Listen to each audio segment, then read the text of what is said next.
There are essentially three ways of thinking about any activity. The first way is kind of the motivational way of thinking that you think about things you already enjoy doing. The second way is kind of a tedious chore way of thinking about things that are chores, things that you're not looking forward to. And the third way is an anxiety-producing way of thinking, which we're not going to talk about today. But each of these ways are subjective. They're things that you're doing in your head.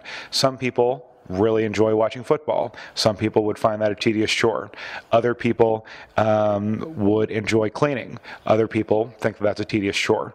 Any particular activity is not objectively a chore or not a chore. It's your style of thinking about that activity. You communicate to your brain whether or not that's a chore, whether it's something that you're going to look forward to or whether it's something that's just going to be a waste of time.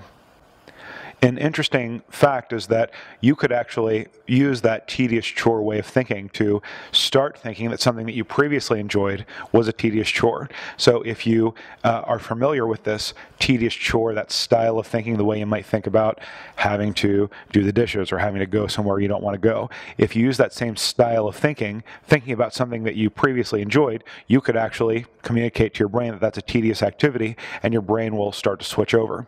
Also, you can do it in the other way if you know how. You can think about things that you have to do, but currently you're not looking forward to them in a kind of motivational, successful kind of way. So they're things that you look forward to. Everyone has probably experienced this at some point in their life. Maybe there's something that you didn't like doing as a kid, but now you enjoy it.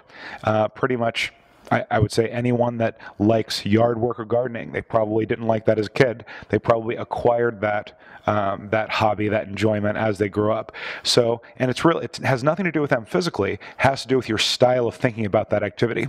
Your brain can change whether you think about something in a motivational way, a tedious chore way, or an anxiety-producing way.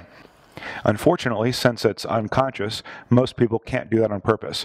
One of the useful benefits of hypnosis is that you can go in and directly reprogram how your unconscious perceives something. So if there's something that you perceive as a tedious chore that you would like to enjoy more, you can use the hypnosis to switch that over.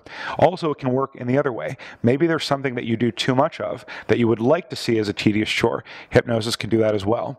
Essentially, the way I usually describe hypnosis is it can either help you to like whatever you want or not like whatever you want. And there are certain limitations there, but for most of basically, if I would say the rule is, if there's someone out there that likes it, you can like it too. And if there's someone out there that finds an activity repulsive or tedious, then that's something that you can have also. The key is, what is useful for your life? Would it be useful to think of, junk food as being repulsive? Possibly. Would it be useful to think of exercise or, normal household work as being enjoyable and rewarding? Possibly. Those are the types of things that hypnosis can do.